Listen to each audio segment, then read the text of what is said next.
Good morning. Good morning. It is Monday. It's June the 15th at 6:03. We're getting a late start, but you're tuning in to Morning Mayhem with Dollar Bill and Taylor. Good morning to you. Hope you had a good weekend. Got a little rain yesterday in a lot of places. Going to have a good chance. We'll see some scattered showers today and tomorrow. We could use the rain. You know, people have gotten out of that thing where it just seemed like it wasn't going to stop raining, but we needed the water. So now it's back to that summer thing where there's a good chance of rain every day. Yep. I mean, you could have a little pop-up thunder shower. So right now it's 70 and already pretty humid outside. It is pretty humid. Well, how was your weekend, Bill? It was good. It was good. How was yours? It was good, for the most part. Good. We went to the beach, and then yesterday we had car trouble. So You went to what the can beach? you do? Yes. Where? We went to Gulf Shores. Well, actually, Fort Morgan. In one day? Well, we went Friday, That's pretty quick so turnaround. kind of Yeah. one full day. Saturday's all you had, really. Yeah. I used to do that, but I don't do that anymore. It's Really? I'm too old for that. And if I'm going to go and spend 4 or 5 hours driving, I want to be there for a while. It's just like gonna if relax. you fly to Europe, why fly to Europe for 2 days? If you're going to fly to Europe, stay a week or more because it's worth it for that horrible long flight, one way and the other. Same way with driving for me. Well, last year we went for the day like 4 or 5 times to Gulf Shores. It ain't worth it for me. I don't need the beach that bad. Now, when I was young, me and my buddy Raymond one time, we got up at 5 o'clock, drove to the beach, got there at like 11, whatever, Yeah.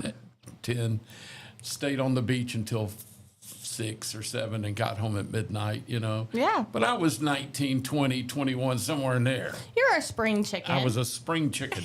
I ain't no spring chicken no more. So I don't go out on the beach anymore. I don't. Really? Well, my legs. I don't walk real well. Oh, yeah. So walking on sand is almost impossibility. Yeah. So I don't do beach anymore, You do balcony. I do balcony, and I can That's do balcony nice. at home.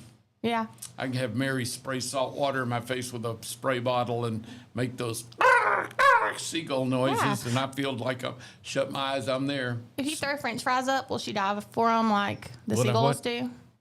If you throw up French Mary fries. does that anyway. If it's a Oh. Dorito, my wife will dive for it. Take it right out of There's her no hand. need in going to the beach then.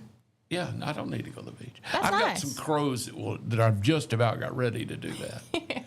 I'm trying to befriend the crows in my neighborhood, so Well, let me tell you, I don't mind the drive, but my little boy, God love him, he is the talkingest little boy that I've ever met in my life. He talks the whole way. The whole entire way. And Wow, it's not, are we there yet? Are we there yet? Are we there yet? Because last night we told him, we're going to go to Buc-ee's. He was sad because not everyone was coming home last night. They were coming home today. Oh. So we told him, we'll go to Buc-ee's on the way home since you're sad and, kind of We'll make it a balance little it out. better. We'll give you a little treat, like Yeah. a little Buc-ee's treat. He meant he was not falling asleep. From Gulf Shores to Buc-ee's, I don't think he ever stopped talking. What time of the day was this? This was at like 10 o'clock at night. Oh, y'all didn't get in until late last night. Late. And then we had car trouble, so it was late with the extra late. Wow. But he talked and talked and talked and talked and talked. And then we got 5 minutes from Buc-ee's, and he said, I'm really tired. And I was like, he's going to fall asleep. He's talked this whole time to keep himself awake, and he is going to fall asleep when we pull in. Well, he stayed awake. Good. Got to go Buc-ee's. Go to Buc-ee's, get his Funyuns, get in the car. We didn't open them right away because we thought he's going to zonk out. He says, can I have my chips? And I was like, well, are you sleepy? And he said, yeah. And I was like, are you going to fall asleep eating them? I'm like, oh, no. And he said, I eat them. And I was like, okay. So then he went and talking. It was crunching of bags. Finally got them open. We thought it was going to be peaceful. Next thing we know is the whole time. The whole time? Then it just stops. All the way from Buc-ee's to here home? From Buc-ee's until probably for like 15 minutes. Really? Yes, just chomping. Then it just stopped. And Bailey was like, is he okay? Like, he's silent. We turn around, and he's like, Out. Yeah. Done. yes. Good for So I him. tried to take his chips. He said, no, I eaten. And I was like, you're sleeping. You can't sleep and eat. So then he slept the entire way home. It was so peaceful until our car started messing up. What happened to your car? We don't know. We got on the interstate, didn't even make it to the next exit, and the check engine light started flashing. So, of course, Oh, flashing's bad. Yeah. On's not so bad. That's what Google Flashing's said. bad. And, of course, it's like, your car's about to blow up. Get out right now. You know how Google is. Yeah. So we do everything from tighten the engine cap, or not the engine cap, the gas cap, to check the oil, get back in, the lights off, but then it's still like, flashing. It wasn't flashing, but it was still kind of, the the car was RPMs. surging? Yeah. Wow. Kind of sputtering. So we had to go like 55, but we finally made it home. Got to take it today and get them put the computer on it and see what the story is. Yeah. Bailey's thinking it's probably a spark plug. Could be, or spark plug wire. I don't know. Yeah. These modern cars now, old days with points and plugs and condensers, and that I understood. This, there is no understanding it. It's just plug it in, see what the computer tells you. But and then it's going to be really expensive. Yeah. Thankfully, though, he said spark plugs weren't too expensive. I was getting confused with the head gasket because when he said that, I was Head like, oh my gasket's gosh. bad. Yeah, but he said it wasn't. I was like, oh, well. Yeah. We thankfully made it home, though. So The thing is, the cars nowadays, well, sometimes the car's fine. It's the sensor. Yeah. That's screwy. But if your car was surging, something's going on. Yeah. Yeah. Could just be I guess they still have spark plug wires. I mean, one time I had a car that just wasn't hardly running. It was just barely running, and I couldn't, it would surge and it would sputter, and all it turns out was I needed new wires. Huh. They were worn out, and so they weren't Not connecting? sending enough electricity to whatever, or the timing was screwed up because of the wire. A new harness on it. I was there 15 minutes. They put a new harness on it, ran like a top. That's wild. And that wasn't bad back then. This was 40 years ago or 30-something years ago, but the harness was like $20 or something. Yeah, that's not bad. No, that was a lot then, but not like bad. Yeah. All of the new electronics and everything kind of freaked me out. Because if they tear up, you're done for. Call a computer. Yeah. Yeah. And, that's the thing with a lot of, cars now have so many sensors. I've got 3 cars at our house. Mary has her car. I've got my car. We have a truck. We have a pickup truck. All of them tell me that I've got one tire that's low all the time. And it's the sensor. And so I said, well, sensor, how much can that be? It's like $100 and something bucks a sensor, or $200 a sensor. So it's more than a new tire. Yeah, so I don't care. I'm not. It can tell me I've got a flat tire, and unless I hear a thump, thump, thump. You don't care. I'm not worried. Can you reset it, or does it just come back on? No, it just comes back on because the sensor's bad. It's still trying to find out what's going on with that tire, so it always tells you it's. And the tire's fine. I go out there with my little gauge, and it's perfect. Yep. Your manual gauge tells you everything's all one right. I used to keep in my pocket. Old school. But anyway, I think that's the way to go sometimes, is old school. Yeah. Can't go wrong with it.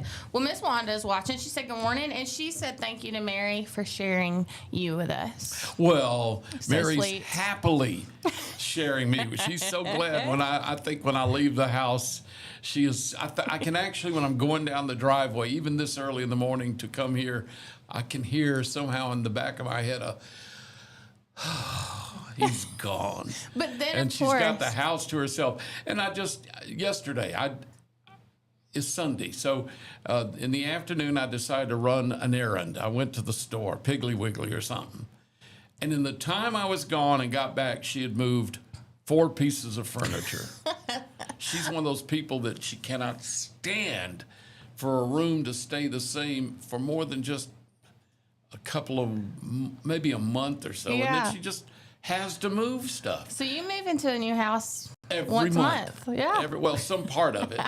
And it's a good thing I'm not like Helen Keller. I'd be killing myself running into stuff because nothing's standardized.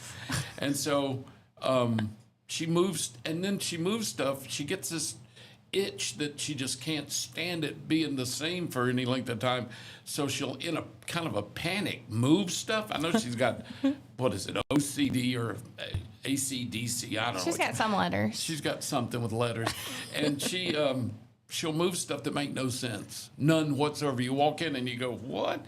There's a chair where one shouldn't be, and there's a table in the middle of the room turned weird with and you go, that doesn't work. And she goes, I know, but I had to move. Oh. So she knows it doesn't work. She just had to do it, and it'll sit for it may be a few hours or a day, and then she'll usually move most things kind of back where they were originally, because you know some things are just meant to be in certain places in certain rooms.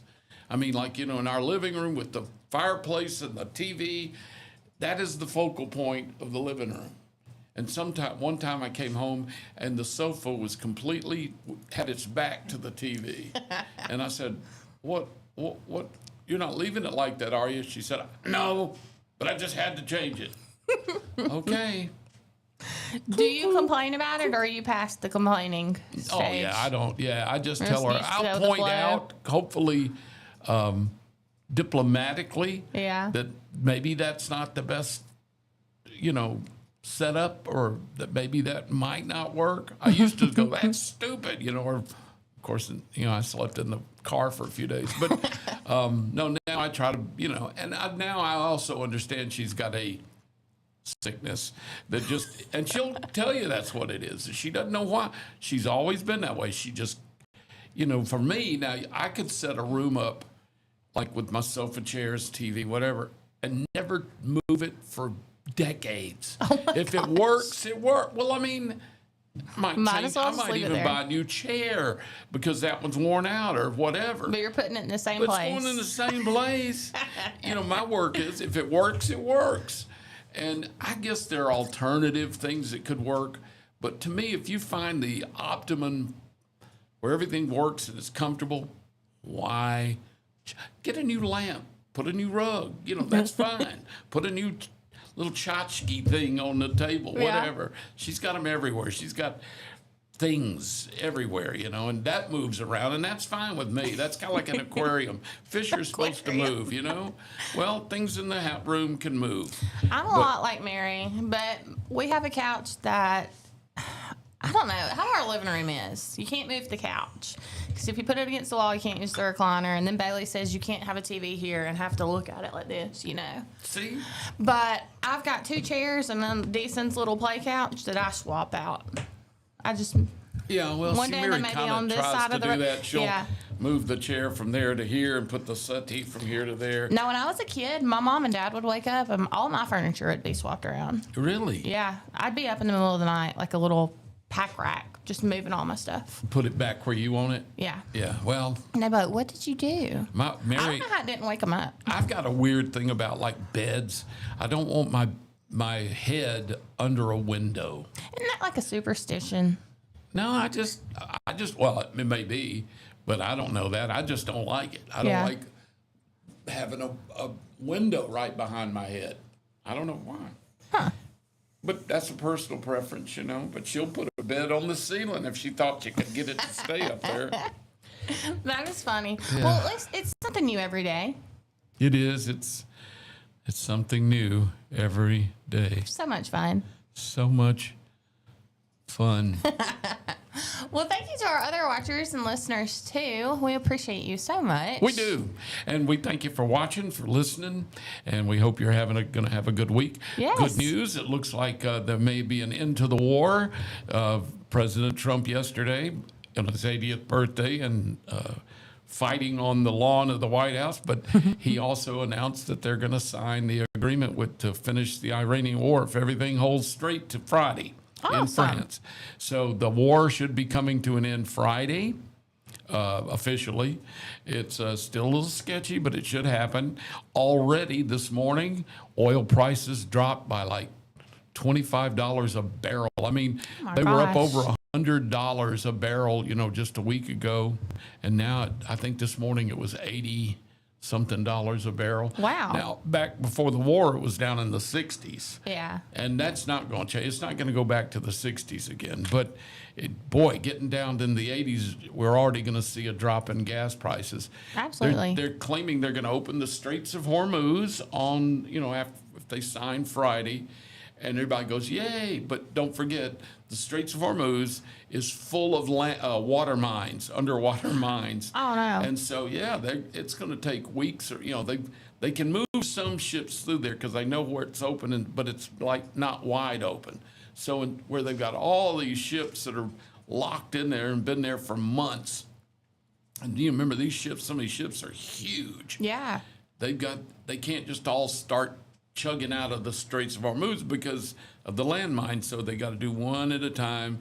And you got a bunch that want to come in. So it's let one out, let one in, that kind of stuff. And it's going to be months, if not years, before it's just wide open again. Now, France and England and some of the NATO countries have said, and France has a big aircraft carrier right there near there, that they will help demine it. Yeah. And so maybe with their help, we can speed the process up. We can demine it, but it takes a long time. So maybe with their help, we can get it fast. But anyway, I'm just glad hopefully gas prices will continue to drop because that affects every single one of us. Yeah, it does. Now, if you're rich, you don't care. Most of us aren't rich. No. And it hurts to go to that pump and put that much money in every time you want to fill up. So, yeah, good luck. I hope it looks like it's going to come down, and maybe there'll be an end to that war, and we can get some prices back down. Hopefully so. Yeah. And then Ann's studio.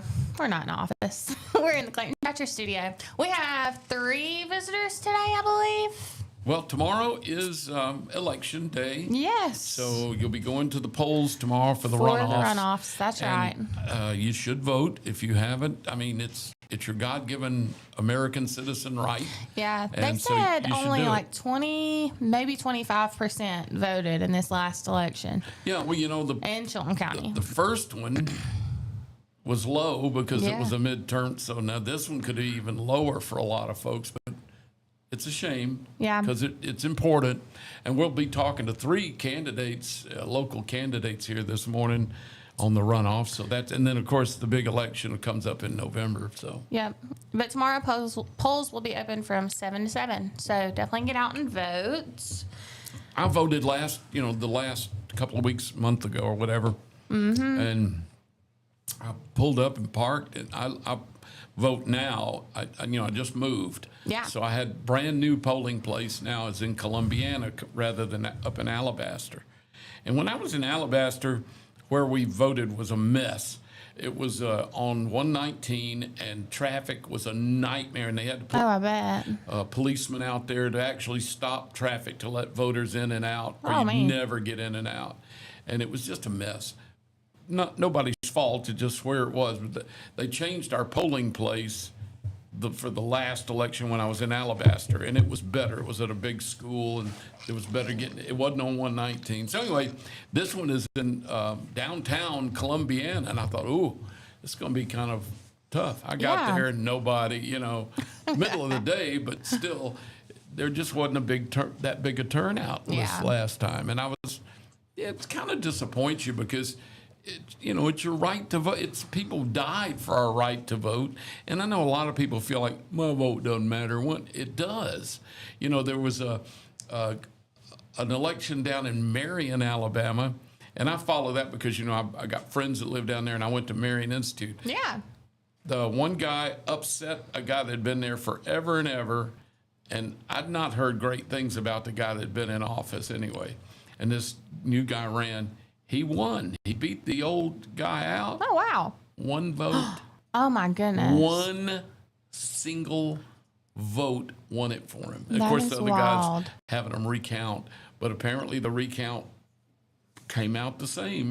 The guy won by 1 vote. So you don't think your vote counts. It You can may count. be that 1 vote. You could be that 1 vote. And of course, I know we do it collectively, but still, if you complain about a lot of things in this world, it's hard to complain politically if you're not voting, because That's it's right. like, if you're going to bitch about it, then do something about it. Get Yeah. out and pull the handle. Whether I agree with, and let me tell you, whether I agree with who you want to vote for, doesn't matter. I'll fight for your right to pull that handle. I may not like who you're voting for. Yeah. It may counter my vote because you may be going for one, I'm going for the other. We both vote, and so we kind of counter each other. Yeah. That's what it's Doesn't all matter. about. That is. Yeah, and I'll fight for your right to do it.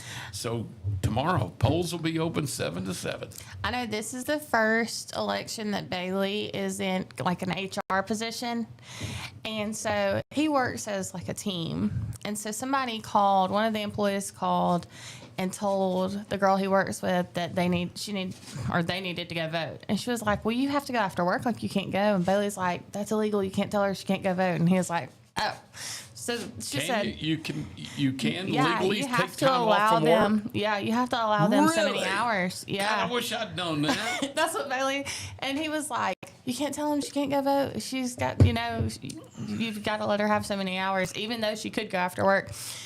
And so the girl he worked with was like, okay, yeah, like, that's fine. And then she hung up and she's like, well, guys, I got to go vote. Like, I'm gonna. That's right. Now I'm And going to he take said all of them at the office was like, yeah, better I'm go gonna ahead go and go. vote. So- I did not know that. I didn't know that your employer has to let you off work to vote if that's the only time you say you can go. yeah. I mean, we used to go on lunch.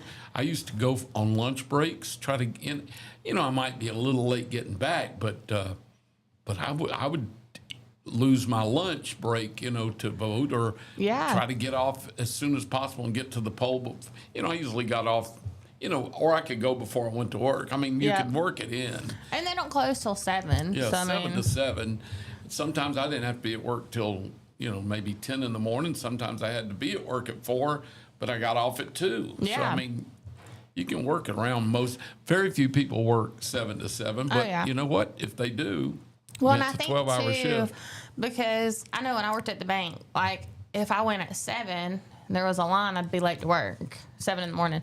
But then if I got off at 5 and drove home the 45 minutes it'd be Well, yeah, close but to you're on 6. your own time then, Yeah. so I guess they expect you to get off at They would 5, give us a few 5:36, hours, but go vote, and then get home late. yeah. Yeah, But that company that Bailey works for, they're kind of lenient, and so they that's all neat. Well, I didn't know that it was a law. yeah. That's pretty cool. But, so even if you work or if you have anything to do, I didn't know yeah. that. Well, we'll be talking with 3 of the candidates here coming up this morning. That's going to be interesting because I get, there's local, there's statewide and, national, then there's statewide, which is a biggie this time with Attorney General and all that stuff. Yeah. But then there's local too, where you got all these things that I don't really understand a lot, like, commissioner of this or, there's so many. district judges. Yeah. What does and there's They all different sound district alike. judges. They do. And I'm not real sure. I'd hate to sound like I did sleep through civics class for the most part, but, I really don't understand what the different judges do. And I had a cousin that was a judge in Demopolis and down in Linden, in Demopolis area in Linden, for 50 years. He was a well-known judge down there. He actually held I think he says he held the record. He's the only state judge that has actually presided over every single county in the state because Oh, wow. he was big to help out other counties. Like his buddy, the judge up in Jefferson County, needed a week off for vacation or something. yeah. He'd go sit in court for that week. And he ended Cool. up doing every county, 67 counties or something. He sat behind the bench, every one of them or something. 'Cause That's neat. He was judged from like 1972 or 3 or something like that until like 8 years ago. Wow. Yeah, he went 40 years, 50 years. Great guy. And he lived here in Clanton. He ended up moving here when he was the judge down in Demopolis or Linden. He lived in Demopolis. When he retired from the judgeship down there, Marengo County, he moved up here because he and his wife Linda had a horse farm, and they were right there, not too far from the big peach tank. Oh, yeah. Yeah, 145, and you turned off 145 to go to his place, and he loved it up here, but he died of leukemia. Oh, no. Sadly, yeah. He was a Vietnam veteran. He flew Phantom jets for the Marine Corps. That is so He had neat. spent several times. He was over Hanoi, North Vietnam, combat missions. He was Oh, a combat wow. pilot. Great guy. Yeah. That is cool. Yeah. It's so crazy how there's so much stuff that you don't know about people until you start talking to them. Right, yeah. And he wouldn't, like a lot of the veterans, he didn't talk a lot about his service. Yeah. He just took it as that it was Vietnam, and that's what he Just did. what he did. But he was my hero growing up. Ken Snow was his name, cousin Kenny. Aw. And Ken Snow was he was a great guy, and it was sad too because he was very healthy for his age. He was like getting ready. He was about almost 80. He's a little older than me, 6-7 years older than me, and he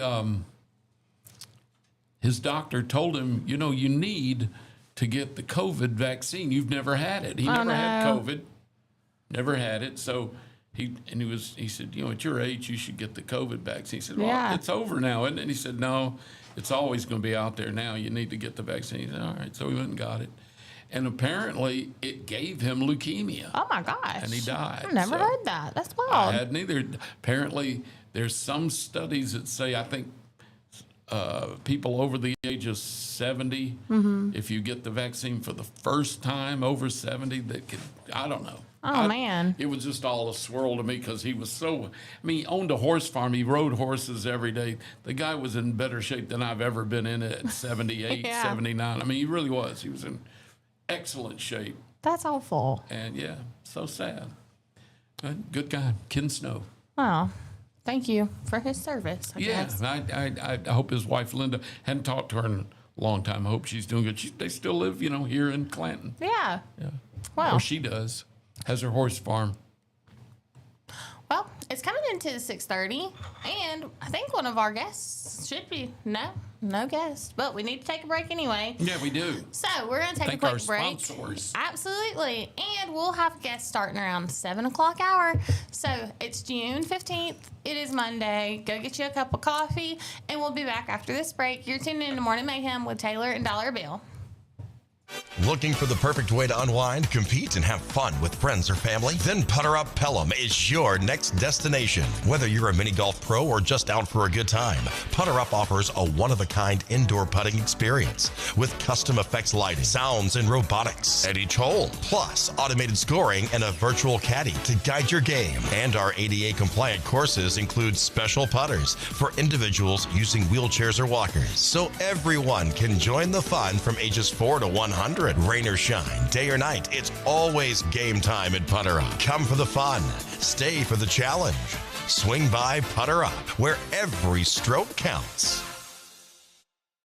Traditions come and go, but excellent service and compassionate care are benchmarks in any era.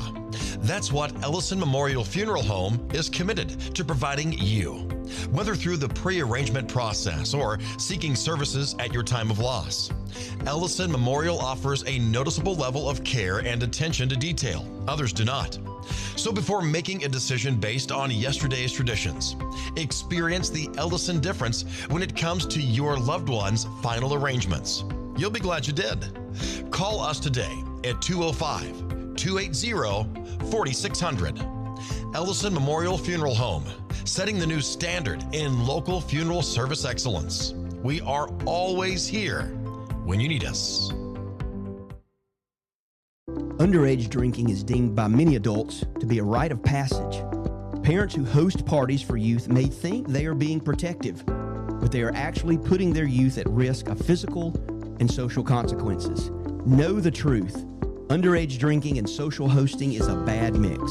For more information, contact Central Alabama Wellness, 205-651-0077, or visit centralalabamawellness.org.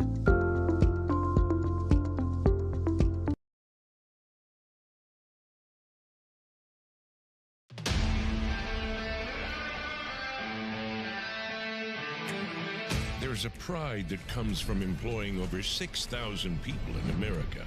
Welding, fabricating, assembling with local and global parts. Delivering a machine just right for you. Japanese engineering meets American ingenuity that builds on our 50-year legacy of quality, reliability, and durability that makes us the #1 selling compact tractor in the U.S. These aren't just machines. This is a way of life, And that's why Kubota is investing hundreds of millions right here at home. Because we won't settle on what was good enough yesterday. We're innovating with inspiration from the hard-working men and women that proudly sit on our equipment every day. So you can be sure that every one of us have you in mind when a machine or implement comes down that line. We know how hard you work. We'll do the same. This is Kubota.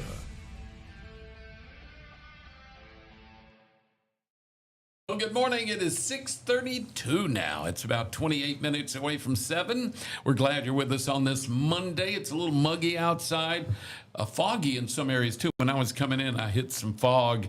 Tomorrow, there's even more of a chance of morning showers, even thunderstorms, and it's fog tomorrow morning. Yeah. So be careful if you got to drive somewhere in the morning That's right. and to the polls.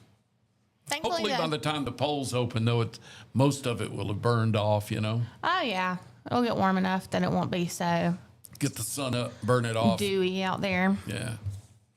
Well, good morning and thank you to our sponsors. We want to thank Putter Up. They are having a BOGO special throughout Nice. June. Yes, so definitely check out their Facebook. And I feel like that's a good activity, especially down here in Alabama because it gets so hot outside. It does get really hot and humid, and you know a lot of people think about that kind of putt we used to call it. Yeah.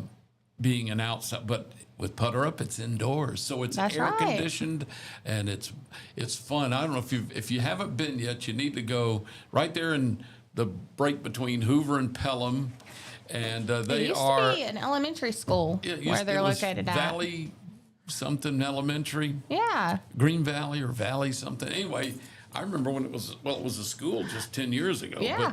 But it's a great place, got some great restaurants, plenty of parking, and Putter Up is indoors, and it's dark with all these bright lights and fun stuff. It's amazing, actually. It really is. And you don't have to keep score. They keep score for you. So Yeah, that's no why math done with your I little don't go pencil. very often because I can't figure out how to cheat. I know. They make it so hard. Well, you can't. It's almost impossible to cheat. I keep trying to slip a $20 bill under the counter and say, "Tell me how I can cheat with this computerized stuff," and they Yeah. just take my 20 and laugh. They At do least take you my tried. 20, but they laugh. Yeah. At least you tried. And then also thank you to Coca-Cola Oh yeah. for the nice crisp drinks that they keep in stock for us. Mr. Mike Baker, we appreciate you so Mike's much. a good guy. He really is. Well, we thought we were going to have a guest on at 6:30, but we're not going to. And that's okay. We have two guests today. Carol Cook-Carter's coming on at 7, and then we're going to have Miss Michelle Headley at 7:30. Yeah. What they're running for? What? Carol Cook-Carter is running for the 19th Judicial Judge, Place 5. Okay. And then Miss Michelle Headley is running for Revenue Commissioner. Very good. Okay. Yeah. We'll talk to them about their positions and what they feel about running tomorrow in the Absolutely. runoffs. And then, of course, whatever happens tomorrow, we'll end up voting in November. Yep. Midterm elections. So, you know, it's big for the state of Alabama, not so big nationally, but boy, be big for us. Absolutely. And of course, we got, you know, it is big nationally because we got, Tuberville running against, is it Hudson? Is that right? I don't remember. I get them all confused right now. But we got senatorial running, and then you know we got national stuff. So Yeah. I saw, though, that they're wondering get confused if over Tommy, all of 'em. They're wondering if Tuberville is going to be able to remain on the ballot. yeah, they keep talking about his residency being not in the state of Alabama. He has a Yeah. place down in Florida, and but I thought they got that figured out. I don't know. You know, he claims he lives here, that his primary residence is Alabama, and that Florida's his fun getaway secondary resident, or whatever you want to call it, residency. Yeah. So we'll see. It said it rejected a formal challenge, though, and that it followed a decision thorough and impartial review of evidence and sworn testimony. They So- said that he is a resident. I believe that's what it's saying. Okay. I thought So- that's what came out of it, but I guess they're going to fight that until the elections. I bet that's so stressful, though. It being 2 days before, and you're still having to. Well, you know, It's politics. I don't know. I feel like I wouldn't be a good politician. I know. I'm too emotional. I couldn't. I mean, I would love to serve. I would love to help. I would love to be a servant to the people. Yeah. But I don't think I could survive in that environment, that political environment. I don't think I could. I don't know. I think I'm too sensitive or something. I think so. And I think I'm. I think I am too. I think I'm too honest. Yeah. I really do. I believe that I'd have a hard time bowing to some of the pressures that would probably be pushed on me. I don't know what I'd do. I'd hope I would, whatever I would do the right thing, but I don't know. It's murky. Yeah. That is a murky lifestyle. And I don't mean it like illegal or illegal. There is ethical and unethical, and then there is influence, and oh my God, it gets all thick and gooey in there about whether or not you're really going over the line and who's buying your influence and who's supporting you. And oh my God, I couldn't do it. I think I see too many things in black and white. Yeah. And so therefore, when I start getting into those gray, murky areas, I think I'd just throw my hands up and look. I don't know what I'd do. Too. I'd be overwhelmed. I wouldn't want. Me too. Yeah. I don't think I'd want to deal with it. And there's too much yang. It's disappointed me. It has over the last few years, but like this election that's coming up tomorrow, there's still so many negative ads. Oh yeah, now, the commercials, the black and white ones. Yeah, they always do black and white when they're going after you. And they use the most unflattering pictures they can find. You're in the middle of chewing on a hot dog or something. A donut or something. You're like, and they got you all weird looking. And black and white. And then they come, they're like, did you know so-and-so running for this killed puppies? Yeah. Back in 1943. Back in 1983, he strangled a puppy. And of course, there's nothing to it. Or, he did, but it was a stuffed dog and it was a joke. He was hugging it. He was just hugging it. He drowned kittens. Anyway, it's, there's all these, I don't mind you spending big money telling me what you can do, what you're for, what you believe in, what you don't believe in.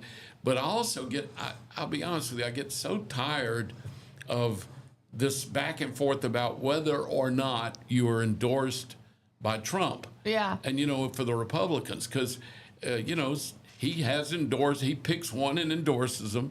And then the other ones say, well, Trump really does like me. He just, whatever. I mean, it drives me crazy, the whole politics. It's almost like being in the clique in middle school, I feel. It is. It's junior high all over again.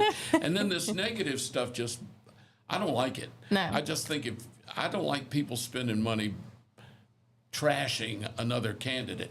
Tell me the good stuff about what your candidate believes in and what they stand for and all that, and I'll make my decision. Telling me all this negative stuff that may or may not be made up, I don't know.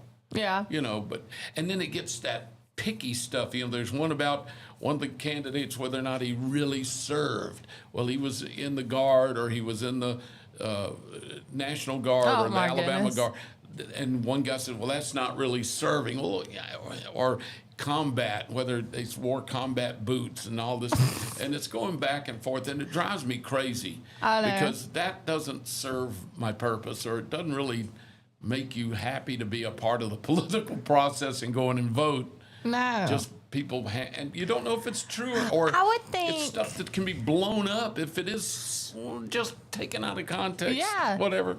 I would think that, I know it's to bring their name to your mind whenever you get a vote, but in my mind, if I'm thinking of the commercial, if I look at the paper and I see, I don't know, this name number 1 and name number 2, okay. If name number 1 put the commercial bad about name number 2, but I don't know anything good about name number 1, I'm probably going to vote for name number 2 because I didn't see them putting out a bad recognition. Yeah, I think you may be right there. I know that. I think they need to do some restructuring on that. Yeah, well, this negative stuff I just think it's not healthy. You know, we're already getting all the negative stuff in the world about the wars and about protest and about, you know, people killing each other. I know. Negative. And then you get into the political process and same thing. I'm so tired of just negative stuff. I want positive in this world today. Brian said if people think that Trump is rough, elect him for president. Brian, I don't know. What did he say? No. He said if you think Trump's rough, elect him for president. Elect Talking who? about Brian. No. No, Brian. No, We're Brian. not electing you Please. for president. I mean, I like you, man, but no. No. Jeez. He said Gen X president will rule the world. No, thank you. I'm just picking at you, but I probably wouldn't vote you for president, honestly. Anyway. I wouldn't want it. good I couldn't do news. it. I like my sleep too much, and I'm easygoing. Yeah. It's too intense. It is. I have some good news that I heard the other day. I want to hear it. So it's not local, but still, there was this man. His name's Adam. He lives in Indiana. He was driving, and he saw smoke coming from this house. He pulled into the driveway because it was pretty bad smoke. It looked like something was on fire. Knocking on the door, he said there was a car the driveway was full of cars. Nobody came to the door. He broke in. Yeah, busted the door down, ran in, was screaming, trying to find people throughout the smoke, couldn't find anyone. Ended up in the basement. He could hear them in the basement. Went down there. There was a whole family down there trapped, trying to escape through the window. You know how some of them have windows in the basement? Yeah. They couldn't get out of the window, I guess, because it was at the ground level. They were trapped down there. Well, the neighbors heard them come and busted out the basement window, and all of them escaped through the window before the house completely burned down. Including Adam or Including Brian? Adam, yeah. Because once he got down there, he couldn't go back up the stairs and out? No. Wow. But he saved You know, this it's whole funny. family. When I think about leaving a house that's on fire, Yeah.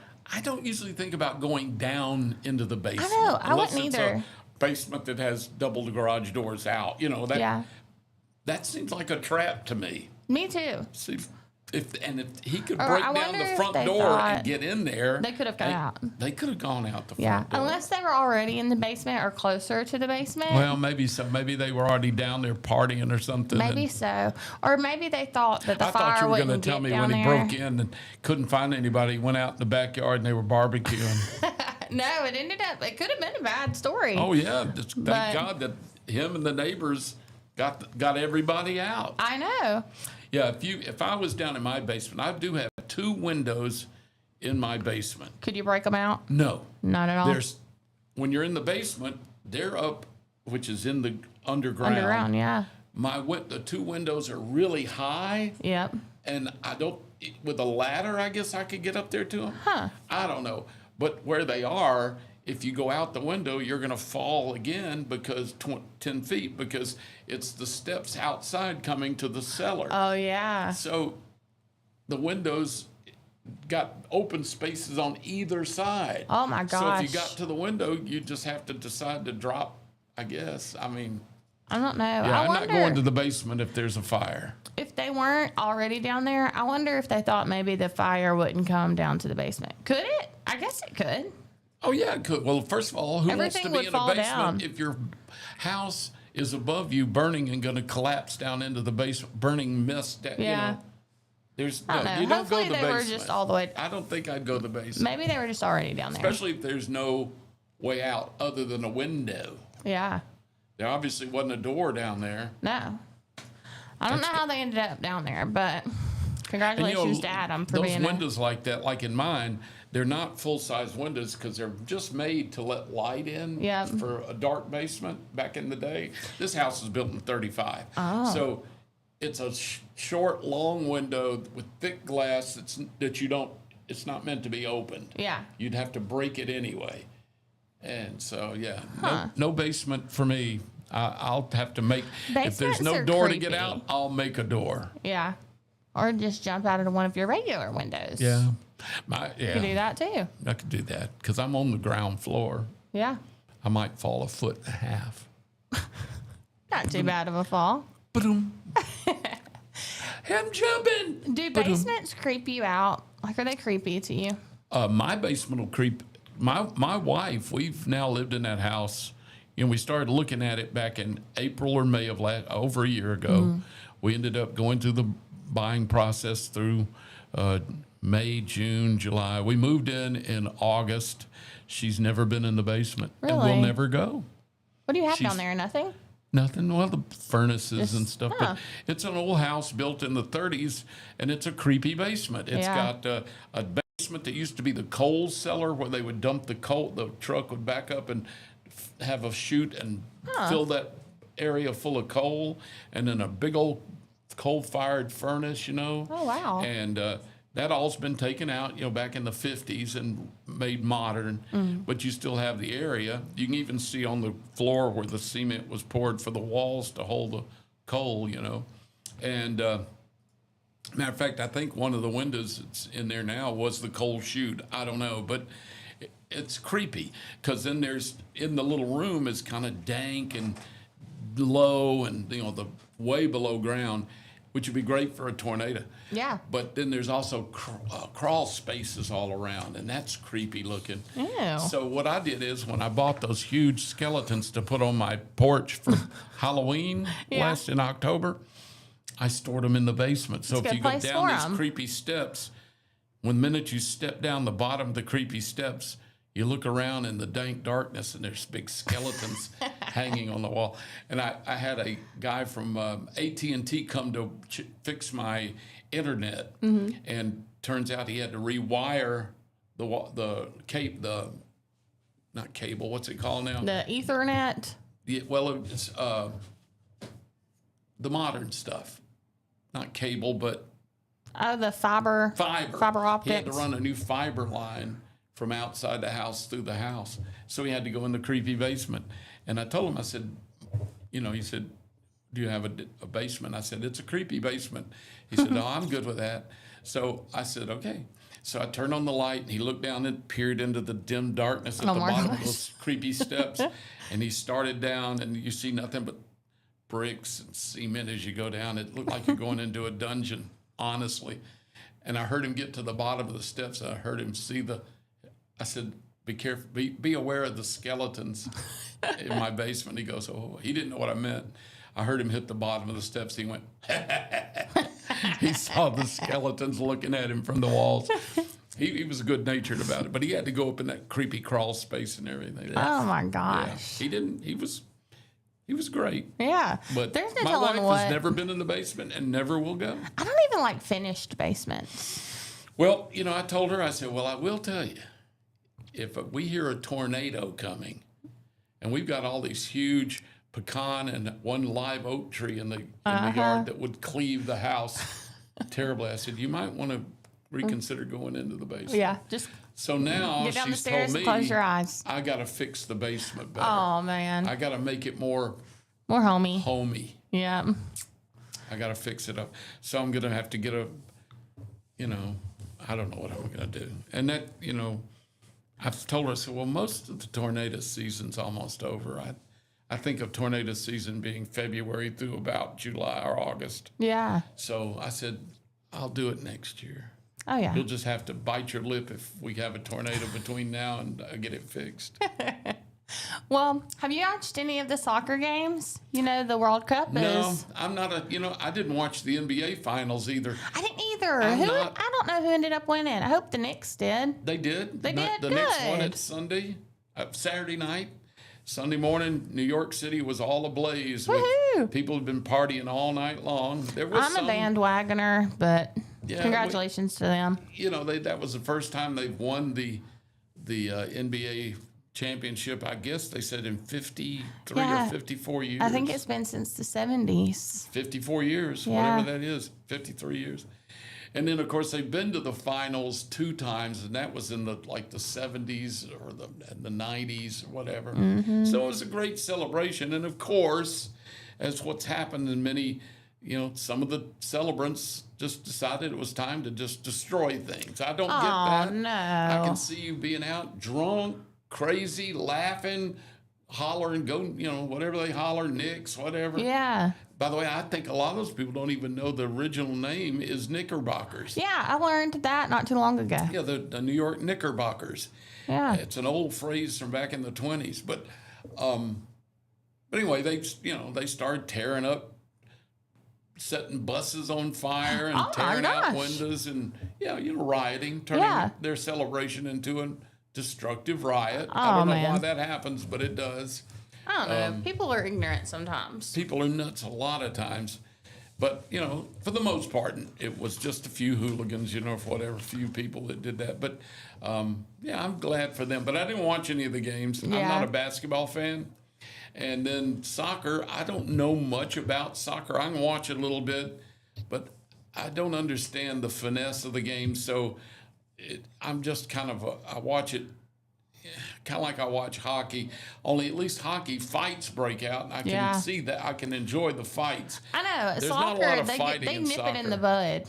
Well, they do, have the little cards. Yeah, they throw them out right away, and I just don't understand the finesse of the game and the tactics. So I'm kind of lost with soccer. I'd like to learn it. It's an exciting game, and they've got that new kid, that's coming out of Barcelona, Spain.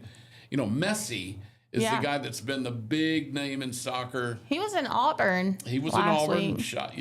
And he's the big dog. He's been the big dog in soccer for 20-something years. Yeah. Well, now you got this new kid, and I can't pronounce his name. It's Lively something. It's a Spanish name, but he's only like 21 now, and he is a phenom.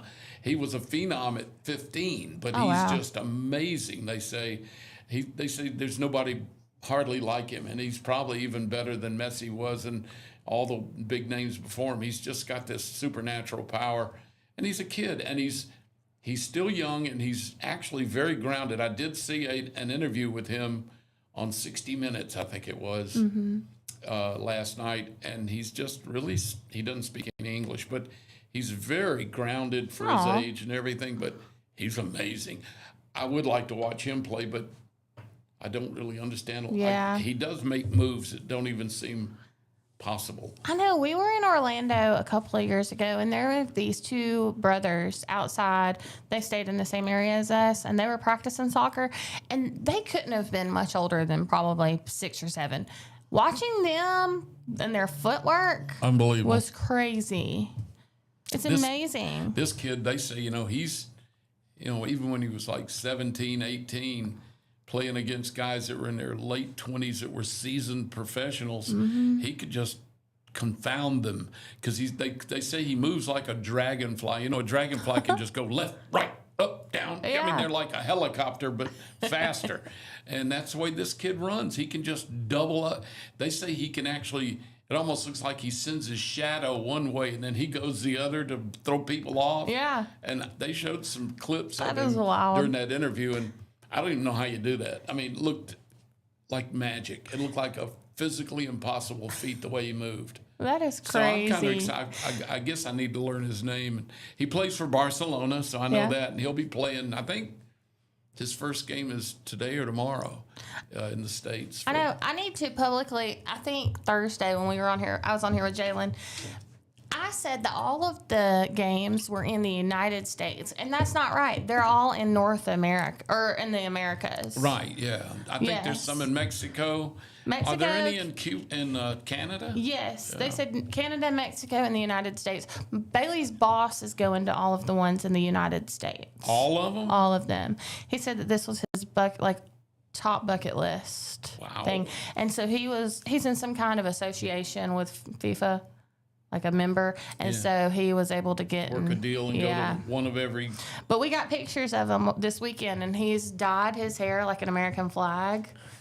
And Bailey said that he had to go to Louisiana to drop his kid off with his grandparents, and then he flew wherever the game was one day. California or somewhere. Flew straight to the other game, and then he's back for work for a couple days, and then he leaves to go to another game later in the week.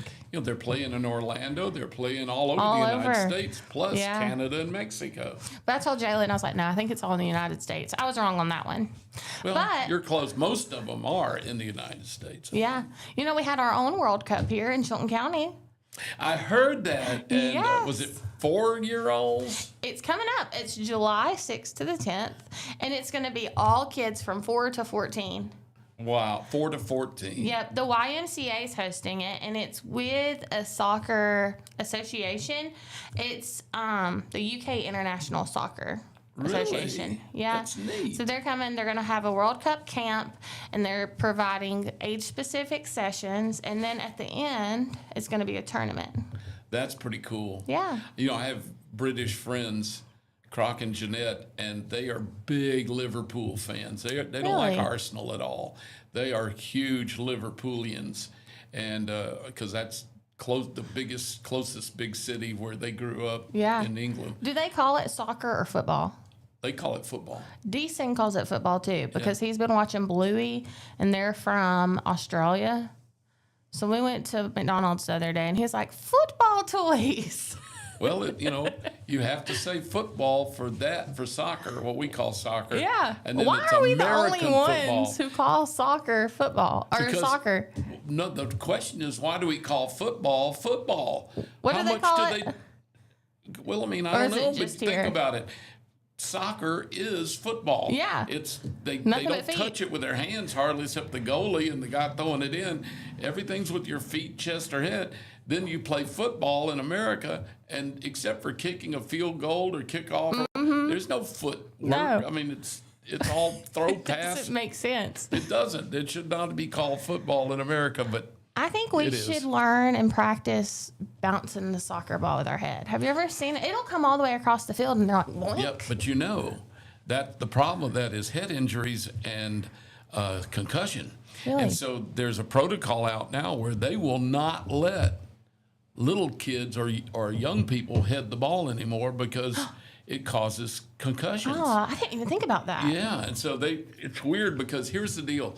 If you're going to head the ball professionally or on a competitive level, You definitely once need you're to in know what college, you're doing. You got to start doing it young. You Yeah. can't just pick that up when you turn 19 or 20. Yeah, you jam and your the neck. problem is they don't sanction you doing it until you're an adult. Maybe they should add in helmets to the gear for young kids. I don't know if that helps with heading because your head's still moving quickly and then moving the other direction instantly when you head the ball. So Yeah. I don't know.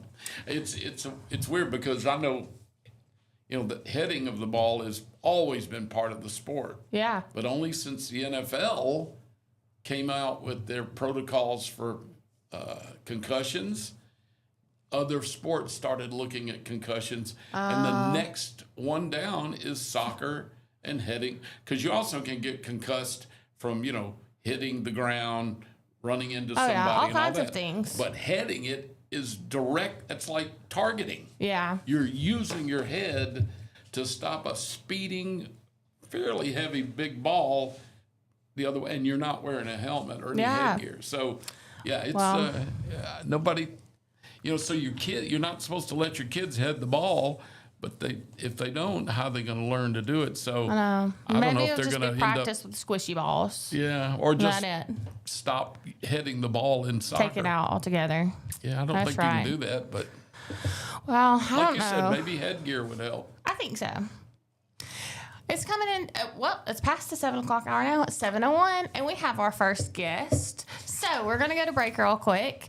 It is a nice June Monday. It's the 15th, and tomorrow is Election Day. So the next two visitors, we're going to talk to them. They are running for an office. Stay tuned. After the break, we're going to speak with Miss Michelle Headley, and you're tuned in to Morning Mayhem, so stay tuned. Looking for the perfect way to unwind, compete, and have fun with friends or family? Then Putter Up Pelham is your next destination. Whether you're a mini golf pro or just out for a good time, Putter Up offers a one-of-a-kind indoor putting experience with custom effects lighting, sounds, and robotics at each hole, plus automated scoring and a virtual caddy to guide your game. And our ADA-compliant courses include special putters for individuals using wheelchairs or walkers, so everyone can join the fun from ages 4 to 100. Rain or shine, day or night, it's always game time at Putter Up. Come for the fun, stay for the challenge. Swing by Putter Up, where every stroke counts. Traditions come and go, but excellent service and compassionate care are benchmarks in any era. That's what Ellison Memorial Funeral Home is committed to providing you. Whether through the pre-arrangement process or seeking services at your time of loss, Ellison Memorial offers a noticeable level of care and attention to detail. Others do not. So before making a decision based on yesterday's traditions, experience the Ellison difference when it comes to your loved one's final arrangements. You'll be glad you did. Call us today at 205-280-4600. Ellison Memorial Funeral Home, setting the new standard in local funeral service excellence. We are always here when you need us. Underage drinking is deemed by many adults to be a rite of passage.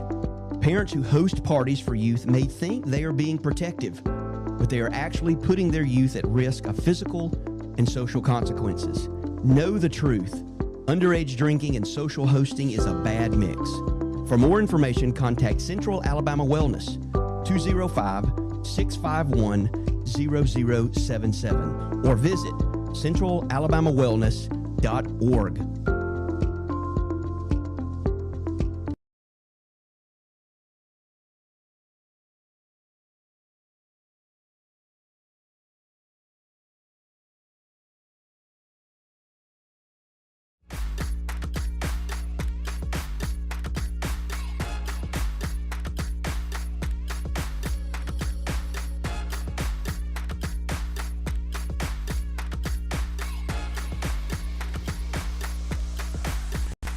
Good morning. It's 7:04, 4 minutes after 7. We're glad you're with us on this Monday as we get into the week here. We're about to get into last days or two of spring. Yeah. It feels like summer. Summer doesn't start until, what, the 21st? I think it is. So the summer solstice coming up. This is our very last days of spring, so enjoy that. And tomorrow is our runoff in our election. And of course, about a month ago or so, we had the election, and now we have the runoffs, and we'll do that tomorrow. Michelle Headley here with us, who's running for Revenue Commissioner. You've been on with us before, and I sure appreciate you coming in, Michelle. Well, thank you so much. Thank you for having me. Oh, happy to. I know we were talking before with the break. I bet you're ready for this to be over with. I've talked to several other people who have been running for office, and they just said, it's been kind of grueling. I mean, it's hard. You got to get out, you talk, you shake hands, you kiss babies, you talk about what you want and feel about things, and it becomes kind of the same again. It's like Groundhog Day. Every day you do it over and over again, and I know that takes away from you. You're still working. You still have a family. Yeah. Man, that's it. I know you're ready for this to be over with. Well, I am ready for it to be over with, absolutely. But I've not been able to work, so That's I had right. to take a leave of absence. But that hadn't helped stop the campaigning and the family. We have been out all day, every day, knocking doors, talking to people. Yes, it has taken away from my family time. But I just hope in the end that it's all worth it. Yeah. It will be. Win or lose, I know everybody. I'm tired. I'm sure all the other candidates are tired that are running, and I know everybody's tired of hearing about election and tired of seeing the post and hearing about it. But Well, we were talking earlier about a lot of the stuff. It kind of, be honest with you, for me, it kind of all runs together. So I get this overwhelming where it just runs together. Yes. Now, you're running for Revenue Commissioner. It's a job you know well. You've been doing the job, in a sense, already in a different position or different way. So tell everybody what the Revenue Commissioner actually does, because people watching or listening this morning, this may be the first time. Some of these commissioner jobs and all, we don't think about them. They go on every day, and we kind of take it for granted what you do. So the Revenue Commissioner, that's where you pay your property tax, that's where you get your car tags, and then the disbursement of, the money, to the schools, to the county, to the different cities. So, yes. It's all laid out by law, correct? Yes, absolutely. Yes, So we don't make the laws, we just have to You go just by follow the laws. them, Yes, or you support them. absolutely. So you've been doing this job, in a sense, for years. Yes. Tell me about your job. So I started in the probate office. I worked there 7 years, and then I moved over into the revenue. So this will be my 31st year in the revenue. Oh, wow. I have a total of almost 38 years there. Wow. And I've had several people ask me, they're like, well, you've been there so long, you know, are you just, you know, would you be willing to make changes? Absolutely. You know, if I see some things need to be improved and it's, you know, for the best of the taxpayers of the county, absolutely. I'm ready for, you know, to change and improve on some things that I see that we could improve on. Absolutely. Yes. And I'm just asking everybody to please get out and vote.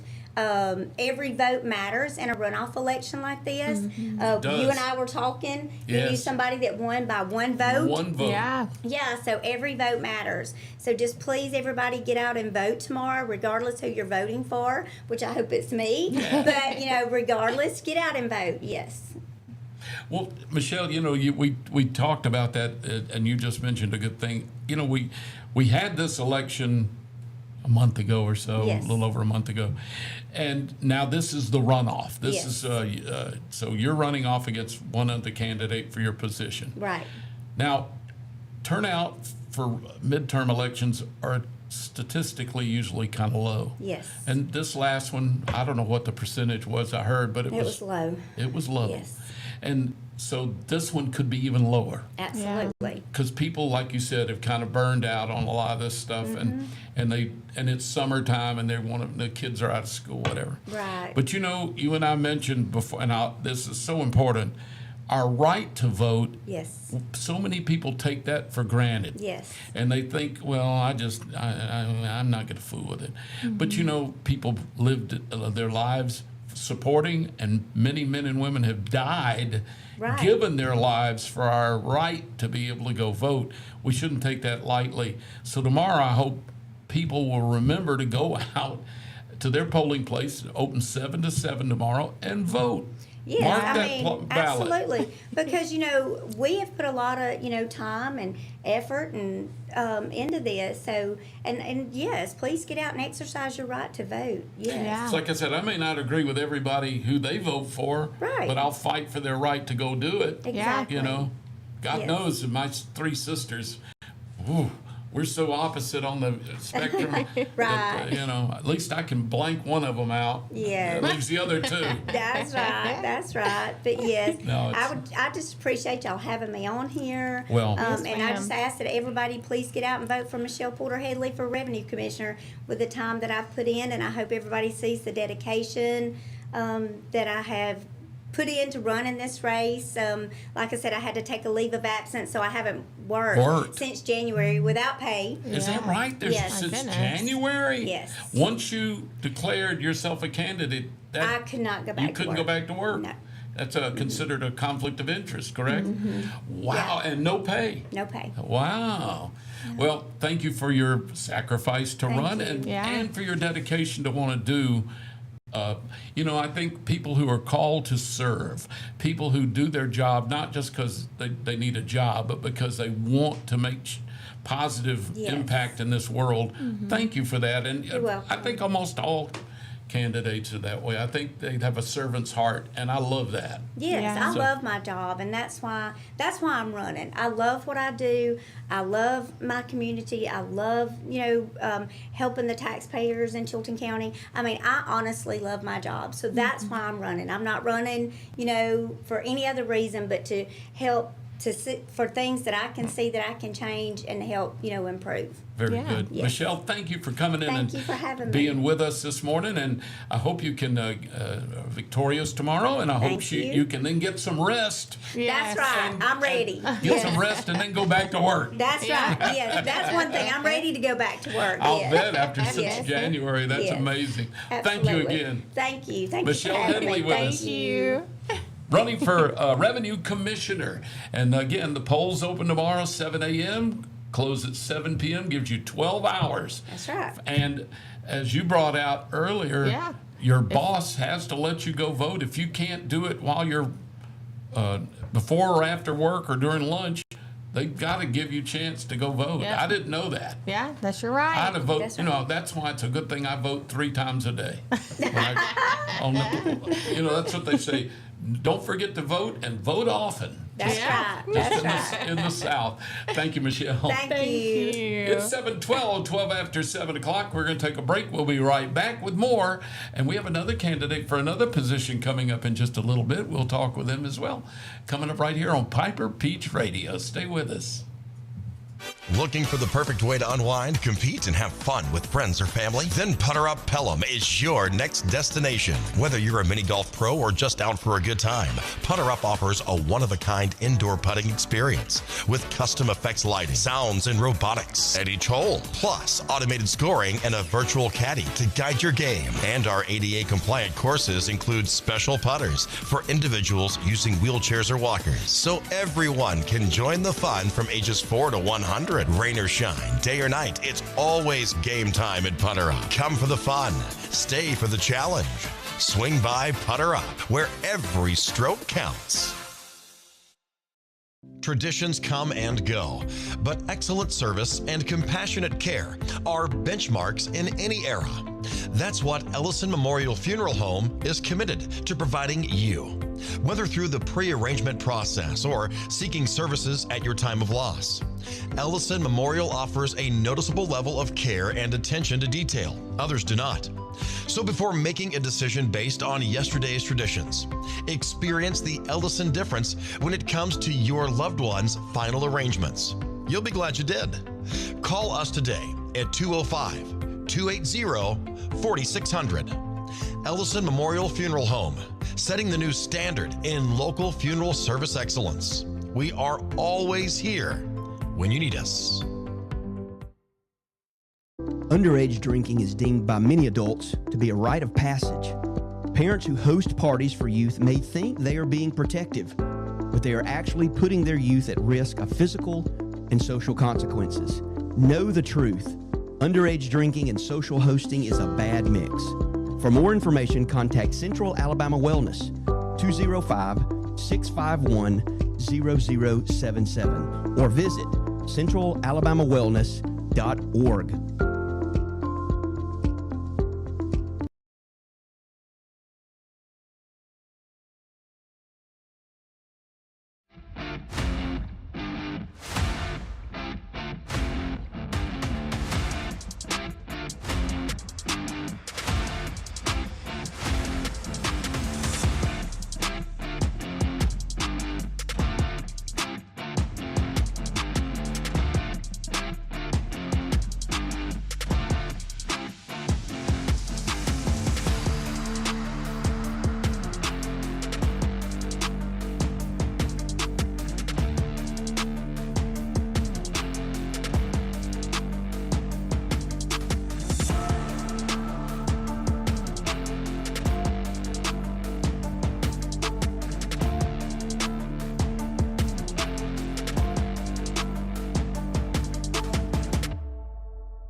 Morning is 7:15, 15 minutes after 7 o'clock on this Monday morning, the day before our runoff election tomorrow. And we have with us Carol Cook Carter. Carol Carter running for the 19th Judicial Circuit, place 5. Correct. I don't even understand what I just said.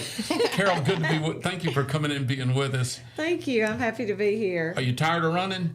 I am tired. Yes. It's been a long year and a half. I don't think people, well, I guess maybe some do, but I don't think people understand how hard it is, how much work it is to try to talk to everybody and convince them that you need to be, voted for a position. It's a lot of work. It is, and the 19th Circuit covers 3 counties. Yeah, tell me, what 3 counties is it? Autauga, Chilton, and Elmore County. Really? Yes. 3 counties. And so you're running for district judge, is that right? Circuit judge. Circuit judge, I mean. Mm-hmm. What does a circuit judge do? I don't understand a lot of this. So a circuit judge hears cases that are felonies, cases where the amount in controversy is greater than $20,000. Big stuff. Yes. Domestic relations cases, and that includes child custody, divorce, modifications on that, child support, and then also circuit court handles appeals from the lower courts. So if you appeal a case from probate court or from traffic court It or comes up district to court, you. it comes up to circuit court. To circuit court. Yes. Wow, that's a lot. So is it? It must be an incredibly busy docket all the time. I mean, it must be nonstop. It is. That's why Place 5 was created. Place 4 and Place 5. So for my entire career, I've practiced law for 26 years. For my entire career, we've had 3 circuit judges in the 19th Circuit. Really, that's it. And then because of just the volume that the 19th Circuit heard, the 2 additional places were created by legislature. Place 4 was created specifically for domestic relations. Place 5 is going to be a general seat, which means it will hear all of the cases as needed, but it will also assist Place 4 in domestic relations. I imagine there's plenty of those to go around. There are. Isn't that sad? It is. But as long as people are getting married, unfortunately, There are there's people going getting to divorced. be divorce. Yes. Yes, And custody. right. And I was going to say, and people who don't get married, if they have children, then there are still custody issues if they separate. So, I got to ask you. You've already been practicing law all these years and all. Does that not wear on a judge? I want to, if you're sitting in front of people every day hearing, really, in your case, Place 5, if you're going to be hearing a little bit of everything, nothing is really positive. It's No. negative. Does that not wear on the psyche of an attorney or a judge? I don't know. I mean, absent having a spiritual foundation, a faith base, I don't know how it would not. That is literally the only way that it doesn't wear on me. And to feel like, because I'm involved, that I am working to bring about some positive. Yes. Resolutions and positivity and support. Because I tell people, I mean, nobody ever comes to see their lawyer or nobody goes to court because they're having a great day. No, that's same as a dentist. Exactly. Right? My dad was a dentist. He said, nobody ever wants to come see me. No, that's true. They come when they have to. That's it. Well, go ahead. I was just listening to what y'all were saying. I'm sorry. No, that's okay. When you talk about running for a judgeship like this is not minor stuff. We talked earlier with Michelle about turnout for races. This is important stuff. It is. I mean, when you talk about felonies and the big monies for the money cases, and then you talk about custody of children and their lives. This is heavy stuff, and people like me, I feel bad because I don't really always comprehend and understand what each position does. Right. And I feel bad. Of course, I told her I slept through civics, I think, through most of the time. So it's hard for me to keep up with some of this stuff. But it's so important, and I think we take a lot of this stuff for granted, that there are people working so hard every day to resolve problems in lives. Well, it's kind of like the white car phenomenon. You don't realize how many people have a white car until you buy have one. a white car, Right. and then all of a sudden they're everywhere, and you can't find yours at Walmart anymore. But How many wrong cards have I tried to open and get into? Exactly. I don't know what I'm going to do after the election when I don't have magnetic signs on the side of mine That's true. anymore. You won't be able to find you. Yeah. Maybe but just get a magnetic sign that says, this is my car. It's mine. It's I me. could just cut the Carol Cook Carter off the top and just stick Put that on one there. on There's there. your name. Yeah, Yeah, this there you is go. this Just is my label it. car. This is my car. I had an elderly uncle one time who had a Navy car, and he didn't like, because he couldn't find, and he spray painted orange paint on it. So Just so you could see. Good Lord.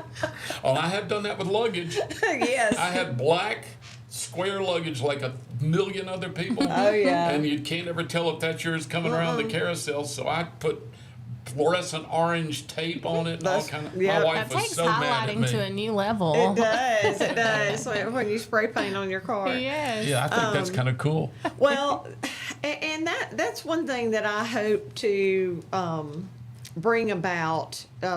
When I decided to run, of course, you want to be able to speak quickly Right. about your platform, because nobody wants you to just drone drone on on them, and on right. and So like I said, nobody comes to court because they're having a great day. So how could I make that better?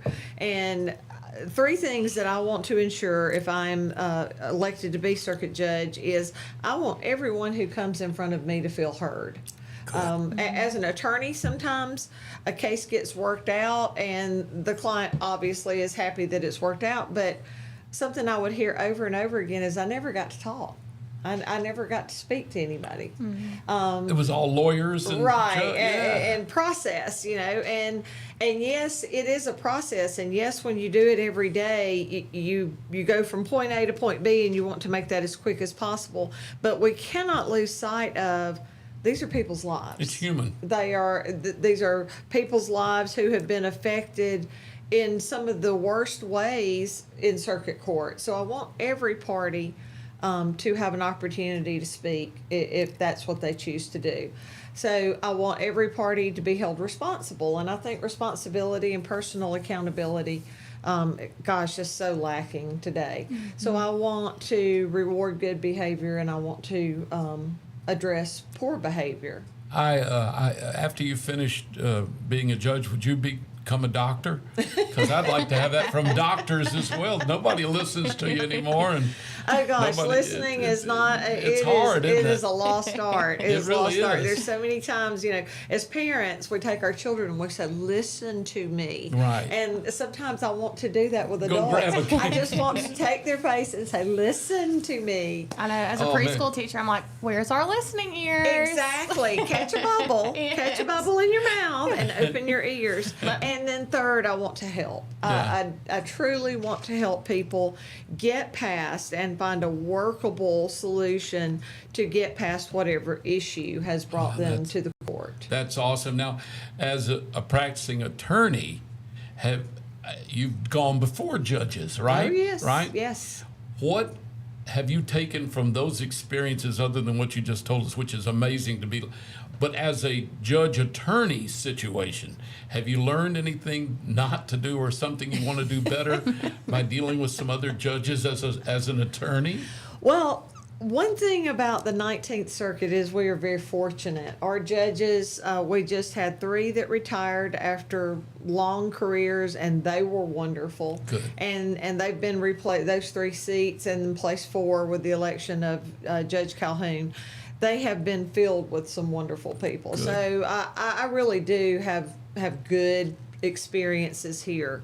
Outside of the 19th Circuit, yes, I could write a book. Could you really? Yeah. On again, on listening. A judge should not have their mind made up before Right. they get all of the information and all of the evidence. Because I'll tell you, as an attorney, there have been a lot of times that I thought after talking to my client, or as guardian ad litem, where I represent children or incompetent adults, and I talk to both sides, and I would hear one side and I would think, oh, this is going to be easy peasy, this is clear. Cut and dry. And then you go and hear the other side, and it totally, or I would go into a case and it would seem so one-sided.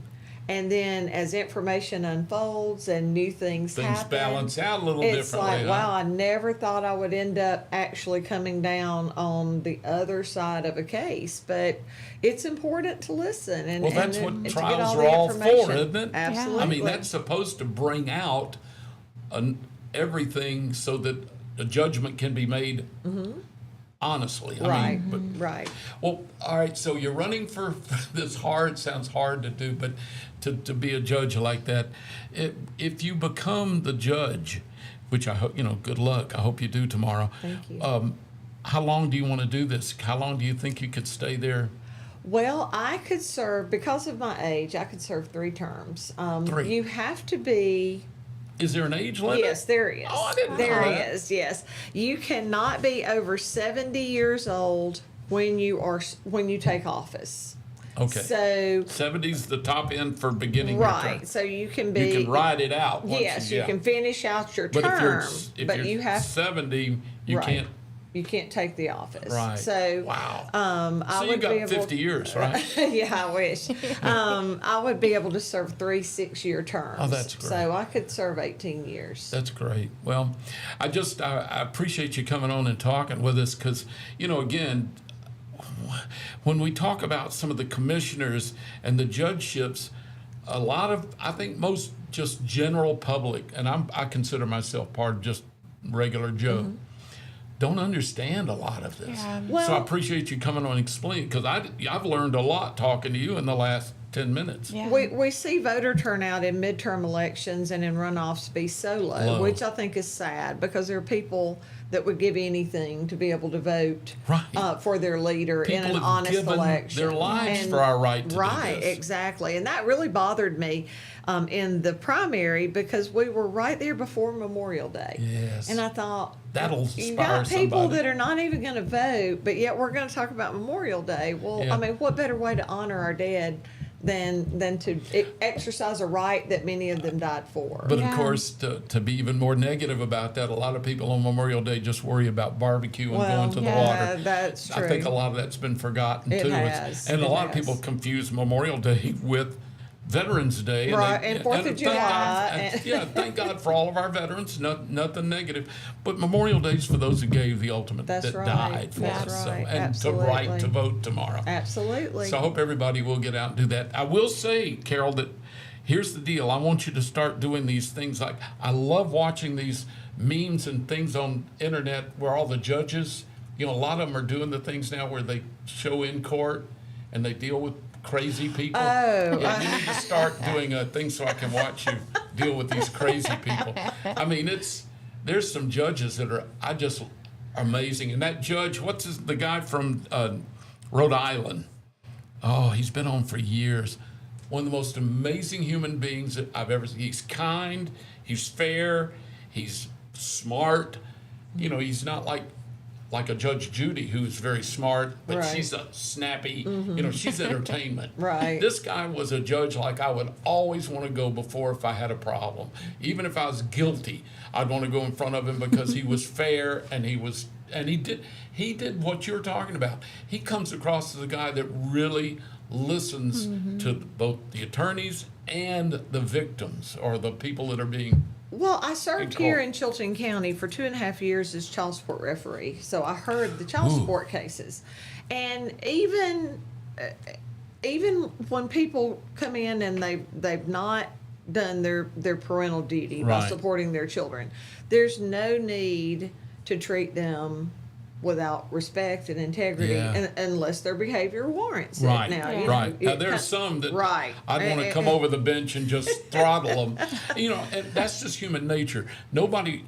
Most people would do anything to keep from hurting a child, right? I mean, you see people that aren't doing their job or actually, harming a child in either psychological, physical, or the situation, everything. Or not Or providing not for them. providing Yeah. for them and not taking responsibility for their child. You want to throttle them. You want to do something and say, wake up. I don't. That's the part about being a judge I would really struggle with is not coming apart on some of these people that really, to be honest with you, deserve to be taken to task for the way they're living their Right. lives. Well, that's got to be hard. I had some opening remarks as child support referee, and I would tell people, if you have electricity at your house, if you have water at your house, and if you have eaten this week, I don't want to hear any excuses because why would you expect any less for your child Absolutely. than you do for yourself? Now, short of that, but if you have fallen on such hard times that you do not have food, water, and electricity, we'll talk. You're right. But second, other than that, no, you're going to pay your child support. That's going to come first. Yeah, boy, you're asking for a lot, and I have to hope you win. Well, Good thank luck. you. I Good luck, appreciate Carol. that. Carol Cook here, Cook Carter. Do you go by Carol Cook Carter? Or is that just your official? Cook is my maiden Maiden name, name. so that's Everybody knew you from my that. ballot name, and I was I was practicing law before my husband and I married. So I was already familiar as Right, Carol Carol Cook. So, and then you married a car. and then I married Triple a C. Carter. Yeah. That's it, triple threat. Yeah. That's like my poor wife when she married me. She was a Mary Dawson, so she married me, and my last name is Lawson. So now she's Mary Dawson Lawson, which sounds ridiculous. But Carol Cook Carter alliterates nicely. So, Yes. Carol, good luck to you. Thank you and so thank you for much. being on with us. And Thank you for what you're having trying me. what you want to do for this world. Thank you. Thanks so Thank much. you. All right, we'll be back. We're talking more this morning about lots of great things. Tomorrow is the day to go mark your ballot, Yes. 7 a.m. to 7 p.m. Make sure you go exercise your right as an American citizen to go vote. It is 7:32. We'll be right back. Looking for the perfect way to unwind, compete, and have fun with friends or family? Then Putter Up Pelham is your next destination. Whether you're a mini golf pro or just out for a good time, Putter Up offers a one-of-a-kind indoor putting experience with custom effects lighting, sounds, and robotics at each hole, plus automated scoring and a virtual caddy to guide your game. And our ADA-compliant courses include special putters for individuals using wheelchairs or walkers, so everyone can join the fun from ages 4 to 100. Rain or shine, day or night, it's always game time at Putter Up. Come for the fun, stay for the challenge. Swing by Putter Up, where every stroke counts. Traditions come and go, but excellent service and compassionate care are benchmarks in any era. That's what Ellison Memorial Funeral Home is committed to providing you, whether through the pre-arrangement process or seeking services at your time of loss. Ellison Memorial offers a noticeable level of care and attention to detail. Others do not. So before making a decision based on yesterday's traditions, experience the Ellison difference when it comes to your loved one's final arrangements. You'll be glad you did. Call us today at 205-280-4600. Ellison Memorial Funeral Home, setting the new standard in local funeral service excellence. We are always here when you need us. Underage drinking is deemed by many adults to be a rite of passage. Parents who host parties for youth may think they are being protective, but they are actually putting their youth at risk of physical and social consequences. Know the truth. Underage drinking and social hosting is a bad mix. For more information, contact Central Alabama Wellness, 205-651-0077, or visit centralalabamawellness.org.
There's a pride that comes from employing over 6,000 people in America.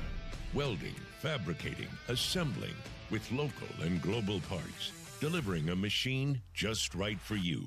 Japanese engineering meets American ingenuity that builds on our 50-year legacy of quality, reliability, and durability that makes us the #1 selling compact tractor in the U.S.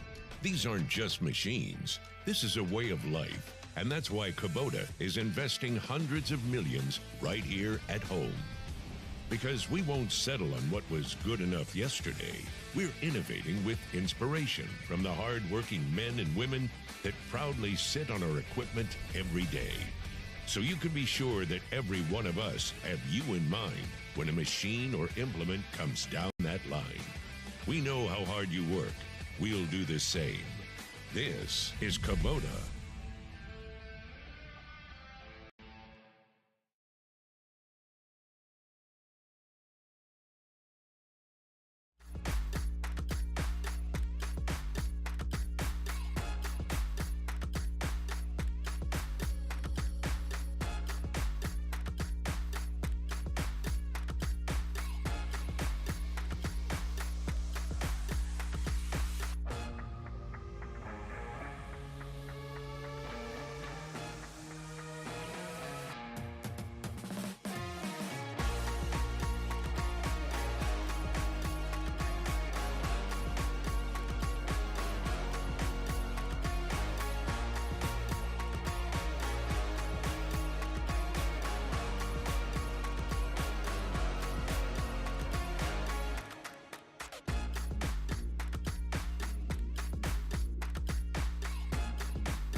Good morning, it's 7:38, 22 minutes away from 8 o'clock as we roll on through this Monday. It's already getting hot and sticky out there, and we got a chance of scattered showers. It's already up to 75 degrees, and it's going up to high today, close to 90. It's going to be up around 86, 87. Yeah, it's going to be That's humid. hot and humid.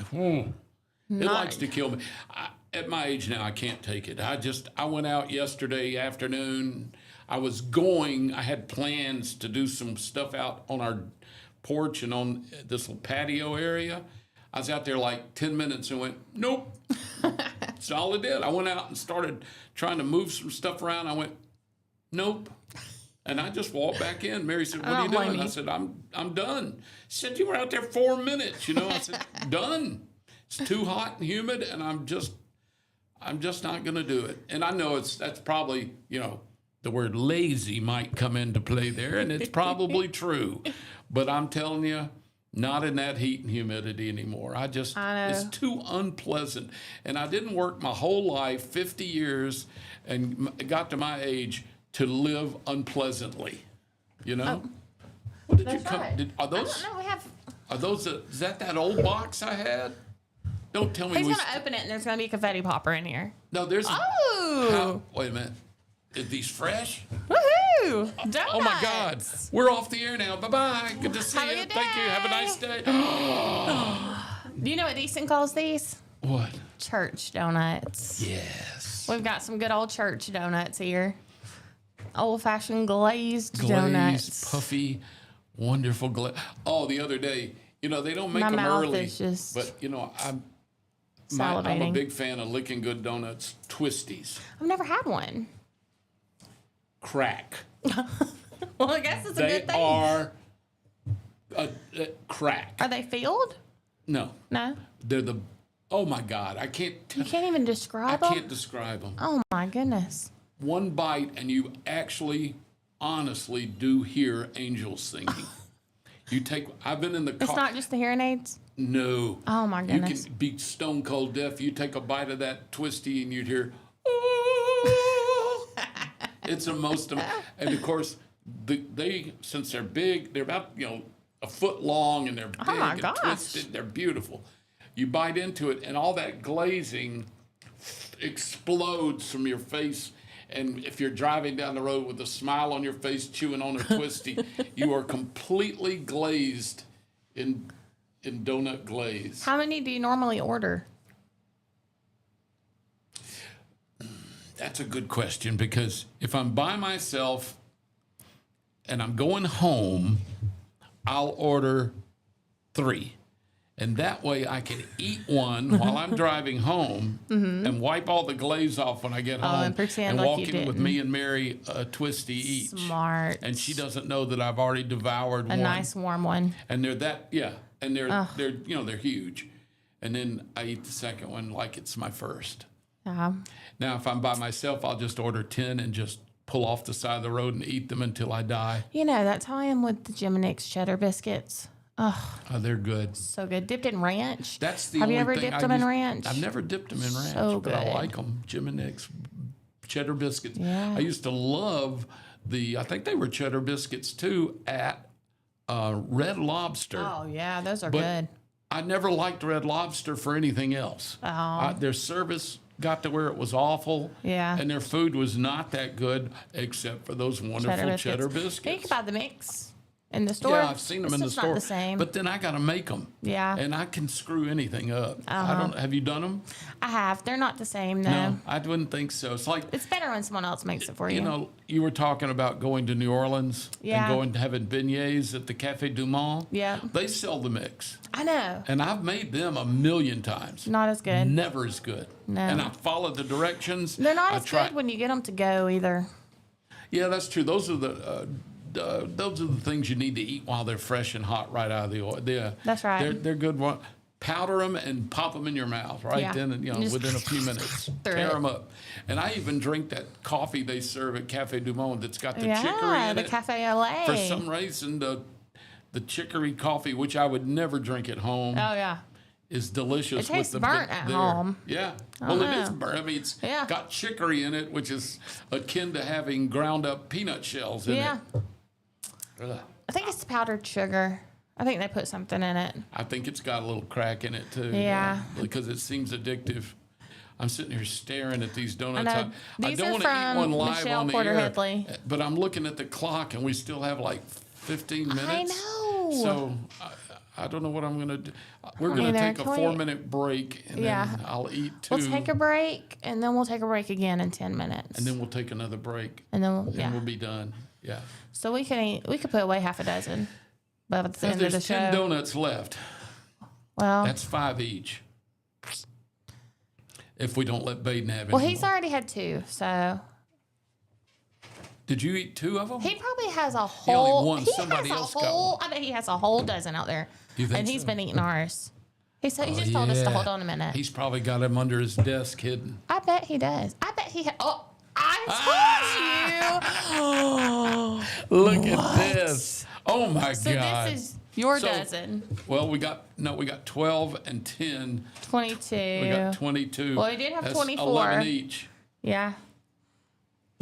We could deal with that. Have you got another box, Baden, hidden somewhere? Oh no, here's someone else we're gonna have to share with. These are wonderful donuts. Oh, You see plenty. nothing. Oh, Do what? You sorry, ate ate one too. That's where the other okay, one went? well, we're gonna go to break real quick.